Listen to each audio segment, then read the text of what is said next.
करणारे असतात, जे अनेक लोकांना प्रिय वाटतात। असंतस्य प्रिय दुर्जनांना तो व्यक्ती प्रिय वाटतो आणि त्याला दुर्जन प्रिय वाटतात।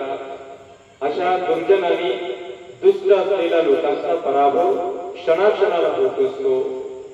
नाकाडोळ्याने मनुष्य असूनही तो पराभूत होत असेल तर मनुष्य म्हणून जन्माला येणे हे त्याचे व्यर्थ ठरत असते। एक प्रकारे माता पित्यांच्या जन्म घालण्याला तो शाप ठरत असतो आणि म्हणून त्याचा पराभव त्याला टाळावायचा असेल तर दुर्जनांची संगती सोडून अशा मनुष्याने सज्जनांच्या संगतीत राहावे, जेथे शारीरिक कर्मांमध्ये विशुद्धीचे मार्ग दृष्टीस पडतील, वचनामध्ये विशुद्ध वचन दृष्टीस पडेल, कानावर पडते आणि मनातील विचारांच्या मध्ये विशुद्ध विचार ऐकाव्यास मिळतील असा मनुष्य धम्मकामी बनविला जातो। धम्माचारी धम्मवान धम्मधर बनविला जातो। असा मनुष्य हा जीवितपर्यंत सदैव आणि सदैव विजयी मार्गाने जीवन जगतो, संतुष्टीने जीवन जगतो। मनुष्यत्वाला तो संकल्पपूर्वक पूर्णत्वास देतो। माता पित्यांच्या मनुष्यत्वाचा जन्म घालण्याच्या उपकारांची परतफेड जरी करू शकत नाही तरी मात्र माता पित्यांच्या प्रती कृतज्ञ राहतो की माता पित्यांनो हा जन्म अन्यथा तुमच्या पूर्वसंचिताचे परिणाम नसते तर मी सुद्धा पशु योनीत उत्पन्न झालो असतो। पशु पक्षी प्राणी जीव जंतू सरपटणारे विषारी असणारे घाणेरड्या पाण्यात राहणारे वृक्षावर राहणारे अरण्यात राहणारे भूपृष्ठाच्या आत राहणारे अशा सत्वरूपाप्रमाणे मी सुद्धा एक जंतू राहिलो असतो, एक सत्व राहिलो असतो, एक पशु किंवा पक्षी राहिलो असतो, प्राणी राहिलो असतो।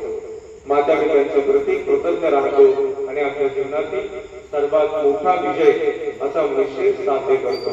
भगवंतांनी त्या श्रेष्ठ पुरुषाला यापेक्षाही अनेक कारणे मनुष्याच्या पराभवाची कारणे सांगितली तेव्हा भगवान म्हणाले की असा संतुष्ट असलेला व्यक्ती निर्धन असून सुद्धा, कुरूप असून सुद्धा, गरीब असून सुद्धा, कुरूप असून सुद्धा, अशिक्षित असून सुद्धा, साधारण कुळात जन्माला आलेला असून सुद्धा, साधारण काम करणारा असून सुद्धा मनुष्य जीवनामध्ये संतुष्ट राहतो आणि त्याचा तो विजय करतो। हा विजयी मार्ग विश्वातील तमाम मानवमात्रांना प्रत्येक माणसाला प्राप्त व्हावा यासाठी तथागतांनी जीवितपर्यंत उपदेश केला।